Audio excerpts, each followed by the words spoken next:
incident that happened between you, Melissa, and Danny has been the subject of a lot of talk. You know, was it surreal to see your drama take center stage at times during the season? Yes, it was. It was such an interesting situation because the boys were talking about this and you see Jesse bringing it up and I'm like, okay, we have to talk about this, and that's one thing I want to make sure we're going to be real and authentic. This is stuff that happened in our life, so we're not going to not talk about it. And I know it made some people uncomfortable, but that's just this is our life. This is what happened. So. Well, it seemed like after his second apology, it finally seemed like Danny understood why his actions were so disrespectful. Nobody wants to talk about defending your relationship or the respect. You shouldn't have to. Obviously, would never happen again. Yeah, I'm so sorry. Danny already apologized to me and Melissa, but I don't need another apology. I just need for him to understand how this made me feel if he wants to be a friend in my life. Why was that conversation so important to have on camera? Yeah, I think it was really important to have that conversation with Danny because, before that, I know there's this whole narrative that he's apologized so many times, and that's not true. It was, a text and then the white party, which to me, you can't start off an apology saying why are you doing this to me? And that just kind of rubbed me the wrong way. And it took me a while to process things. And it was okay, I'm not feeling comfortable right now. I'm not super close with him. So I wanted him to have that conversation with all three of us. Look, this is why I'm feeling this way. This is, why I felt uncomfortable. And still now I'm being triggered a little bit because, it's this is stuff that happens to me before. And, I cut off friends in the past because they've, treated me and Melissa this way. So I just wanted him to understand, look, take your drinking and your actions. It's more about the respect if you want to have this friendship with me. And you said you'd cut off friends in the past, and I thought that having that conversation with him showed how much he meant to you, that you even cared to keep that door open. Exactly, 100%. If I truly did not care about Nia or Danny, I would be okay, screw him, next, I don't care.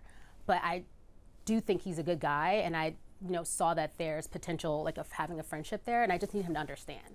And I think having that conversation, he really truly did, we got through to him, and I think now, we're in a good place and everything's great. So I think it's good that we had that conversation. Okay, good. I was going to ask for an update. We're good. Yeah, we are good. I love Danny and Nia, and it was important to have that conversation. I'm so happy we did. I felt for you because you got sort of pulled into this 2-year-old Jason takes off his wedding ring sometimes rumor. What have I done?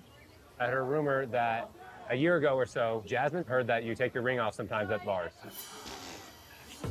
Never have done that in my life. I'm so happy this is what it is, by the way. I was so nervous what you were going to tell me. So it's not an allegation that I'm cheating. It's an allegation that I'm trying to cheat and failing at it or something. Were you surprised that Kristen chose to resurface this?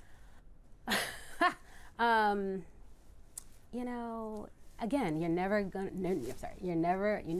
what you're gonna expect with this group. I'm not surprised. I just feel listen, Kristen, she rides for her friends, and she said it best. If you mess with a friend, she's gonna come for you. So she only did this to get back at Janet and Jason for, messing with Nia and Danny. That's what I think, because there's no other reason why she would bring this up. I think she was just trying to. Hi, Kristen. I agree.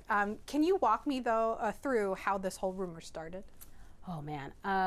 Okay, so this rumor, it happened a couple years ago. It was just more of a friend group upset, and when you are in a fractured place with your friends and you say things and you don't mean it, that's what I took from that whole conversation when it happened. I didn't believe it. I still don't think Jason has done anything to, hurt Janet. No, there's no cheating. I'm pretty sure there isn't. We all know Jason's little whip boy. But it's great. Their relationship is great. I don't think Jason would ever do anything to hurt Janet. I just feel it was friends upset, frustration, things were said, and other people heard it. It wasn't just me. So. Do you feel at one point during the season, not to get into any spoilers, that you had to pick Team Janet or Team Kristen? I think there was times where I felt I don't think I had to pick a Team Kristen or Janet. I just started seeing things that made me question certain people's behaviors. Like I didn't really like how Janet was treating Kristen and Zach, and it kind of made me like step back, like, okay, you know, what's that about? So I never really picked teams, just more like eye-opening things that were happening. Well, there's one team you're on, I know for a fact, and it's Team Britney.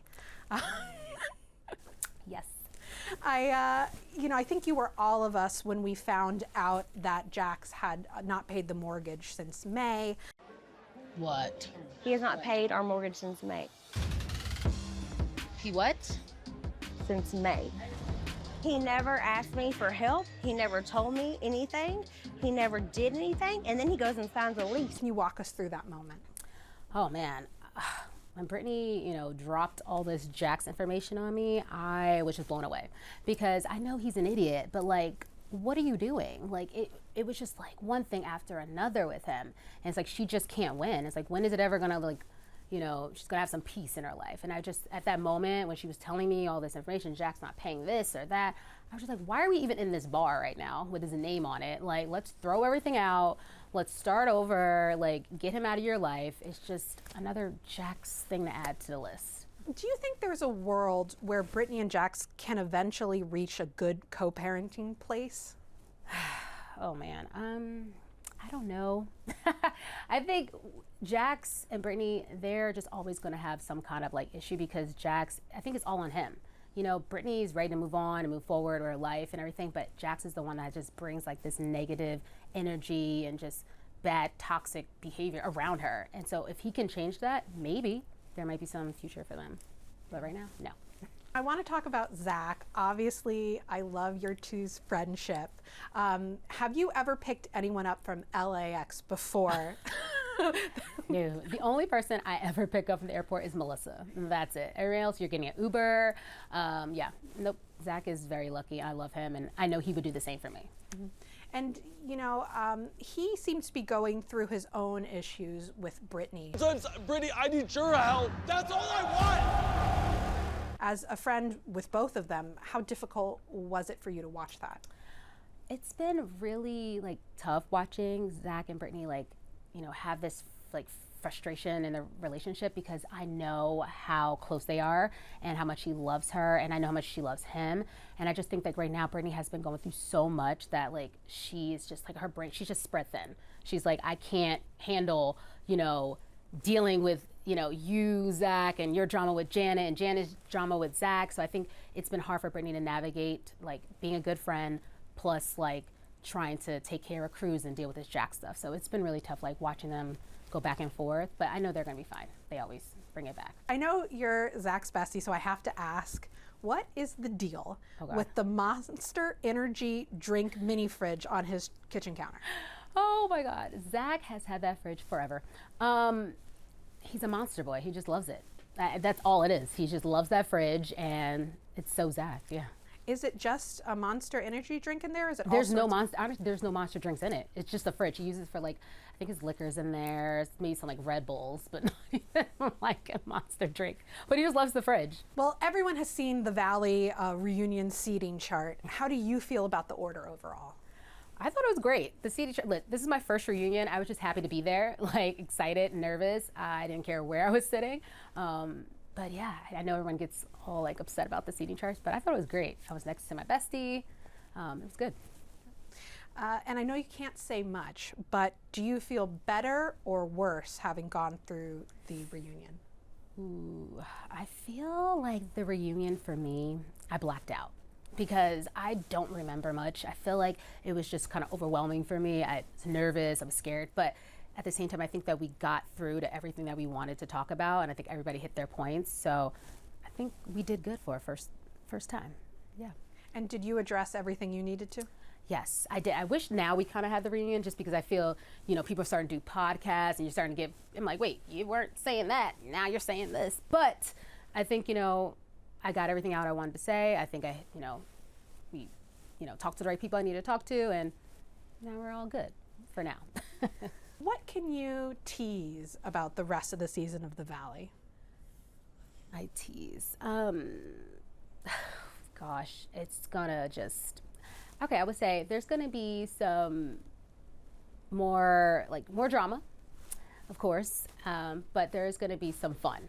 Because I know right now it's been a little like, damn, are they ever gonna have fun? So yes, there will be some fun too.